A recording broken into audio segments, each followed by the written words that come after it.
prior videos, we looked at the free enterprise system, explored how it works on a basic and personal level, and considered some of its pros and cons. In this video, we'll be exploring some of the basic ideas about balancing the costs of additional safety with the loss of our freedoms.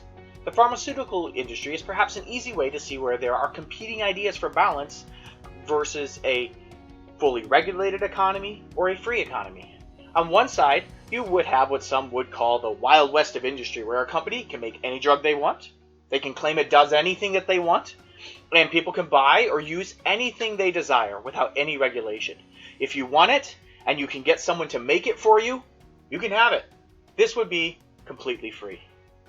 On the other side, everything would be completely designed and administered by the government. A government official would decide what gets produced, how much gets produced, and who has access to those things that are produced. They could use any criteria for determining those things. In our current system, we have something in between. Some substances are outright banned by the government. Other drugs are allowed under controlled circumstances, such as prescription drugs. Typically, the decisions as to whether to produce something or not are made by individuals or companies in anticipation of what they believe people will want in the future. When a company wants to develop a new treatment for a disease, there is a significant amount of government regulation involved. There are government-mandated long-term trials and monitoring that must be done in order to approve a drug for sale. These and other factors mean that the cost to bring a new treatment to market typically exceeds $1 billion. Yes, that's billion with a B. Without those regulations, costs to develop new treatments could be drastically reduced. However, how confident would people be that the medicine that they're buying would be safe? There's that balancing act. In the US, the FDA functions as an independent body that seeks to approve drugs that are good and prevent drugs that are harmful from making it into the marketplace. I am not about to say that this is done perfectly. It is just to show the reasoning behind why these systems exist and the different things that go into it. It is an effort to strike a balance between people being free to make or buy whatever they want and people being assured that those things that are being bought have some kind of safety standards. What is interesting is that today we have two very different ideas that are competing for each other at the same time. On one side, we have marijuana, which had been banned throughout the country and is now allowed in some states with varying degrees of regulation. This is moving away from regulation into freedom, where people say that they want to be free to buy what they want, to smoke what they want, to do what they want. And at the same time, there is a movement to go the other way on the rest of the healthcare spectrum and to have it taken over by the government. The degree to which this would happen totally depends on the plan that is being proposed, but in all cases, it would mean a reduction in the free exchanges that patients can have with their doctors. The healthcare system is already highly regulated, and the degree to which it should be regulated is a political question. What is important to consider is how much freedom is appropriate to trade for increased safety. We can trade freedom either on the supply side, as in what do we restrict manufacturers and doctors from allowing to provide, and under what conditions do we say they're allowed to provide those services?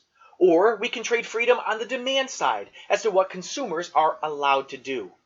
Or we can trade it on both. What's an example of a trade-off on the demand side? There are some countries where you do not need a prescription for anything. Doesn't matter what drug you want. You just simply go to the pharmacy and buy whatever you want. This is completely free enterprise, but it comes with risks. People self-medicating can have some serious problems. What is the appropriate level for all of these trade-offs?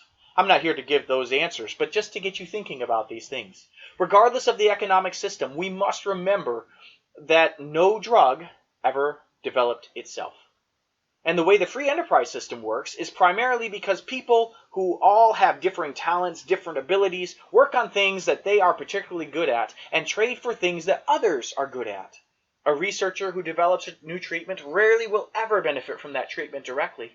Instead, they use their talents together with those of their colleagues to provide something that many other unknown people in the marketplace could benefit from. The lives of those who receive the treatment are made better by the treatment, and the researcher receives compensation for their work. One benefit of the free enterprise system is that it does not suppose that the researcher needs to do what he or she is doing for altruistic reasons. It would be very nice if his or her motives were to do it purely for the good of mankind. It'd be great if all of us had perfectly non-selfish motives. But we know that isn't the case. Whatever the motives of the researcher are, regardless of the reason that he or she develops the treatment can still provide tremendous benefit to everyone else. The motives of the individual are not essential to what is actually done for others. The outcome is not based on those motives.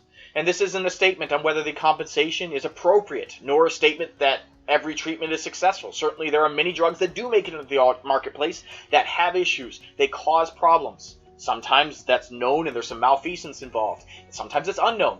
And this is why we have systems to deal with those things, even if those systems aren't perfect.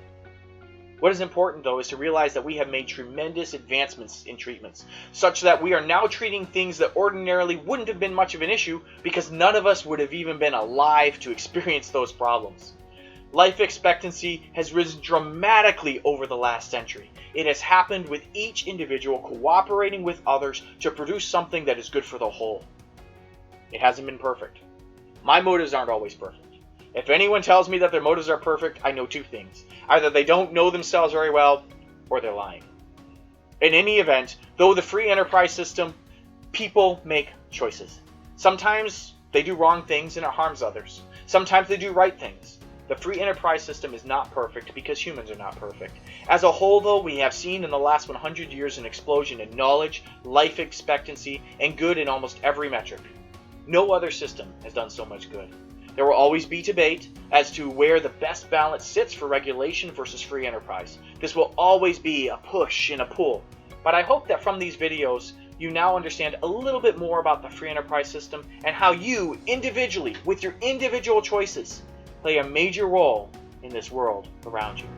Thanks for watching.